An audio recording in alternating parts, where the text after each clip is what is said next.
सर्वेभ्यो नमो नमः। आज मैं फिर से अपने YouTube चैनल संस्कृत योग पर उपस्थित हुआ हूँ और आपके सामने माहेश्वर सूत्रों के बारे में चर्चा करूँगा।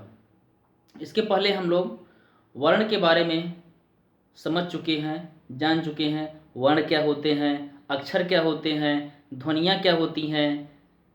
इतना जानने के बाद अंतर हम लोग स्पष्ट कर चुके हैं। अब हम सभी माहेश्वर सूत्रों के बारे में पढ़ेंगे। माहेश्वर सूत्र 14 हैं। कितने हैं? 14। अष्टाध्यायी में पाणिनि ने 14 माहेश्वर सूत्रों में वर्णों को विभाजित किया है। कितने में विभाजित किया है?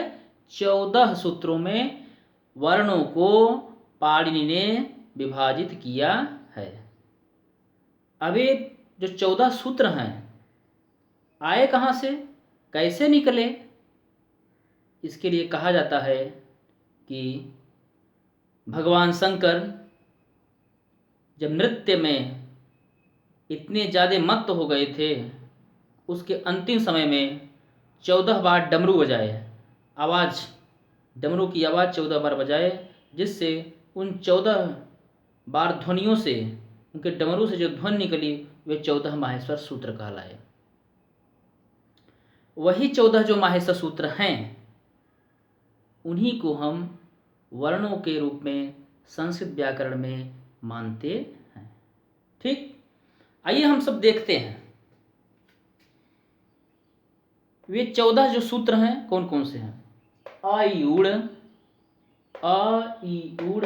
ऋ लृक, ए ओंग, ऐ औच, हय वरट, लड़, यमंगलनम, झभई, घढधस, जब गडदस, खफ छठ चटतव, कपय, शकसर तथा हल। इतने हैं। इतने क्या कहलाते हैं? सभी 14 माहेश्वर सूत्र कहलाते हैं। अच्छा, इनको रखा क्यों गया है? क्योंकि भाषा की सबसे छोटी इकाई वर्ण होती है। तो ये क्या है? संस्कृत व्याकरण का एक, ये सभी वर्णमाला है। क्या है? वर्णमाला है। तो वर्णमाला के द्वारा ही हम किसी भाषा को अच्छे तरह से समझ सकते हैं। रही बात माहेश्वर सूत्रों की, इनको जान करके हम, यही संस्कृत व्याकरण की क्या है? कुंजी है। क्या है? कुंजी है।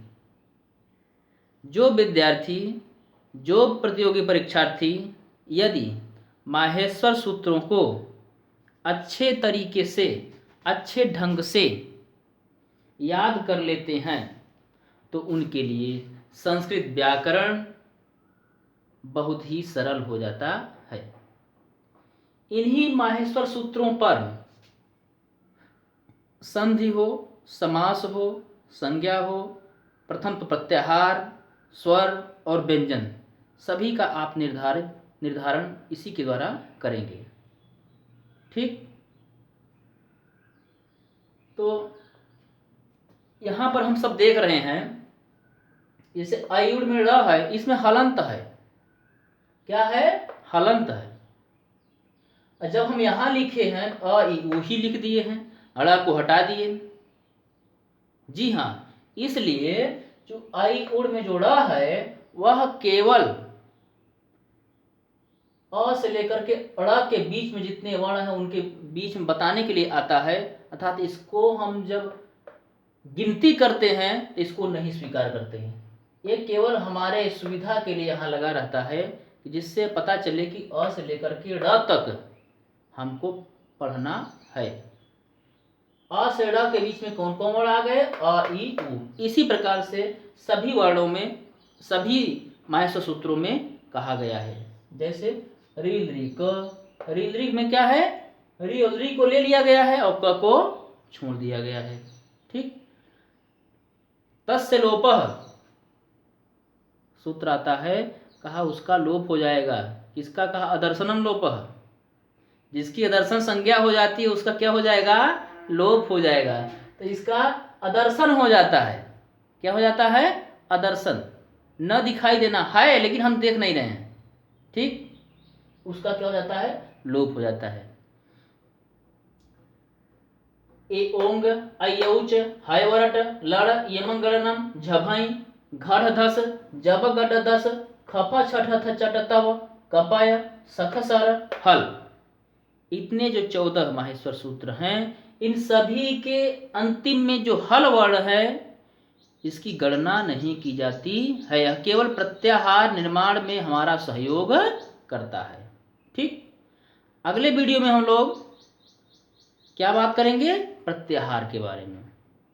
प्रत्याहार निर्माण कैसे होगा इसके बारे में हम लोग बात करेंगे। मुझे पूरा विश्वास है कि आप लोग माहेश्वर सूत्र के बारे में अच्छे से जानकारी कर लिए होंगे। इसको अच्छे ढंग से लिख लीजिएगा अपने पास और इसको याद करिए, जिससे कि कल से जो हम पढ़ाएं वो आपके लिए सुगम रहे और सरल रहे। धन्यवाद आप लोगों को।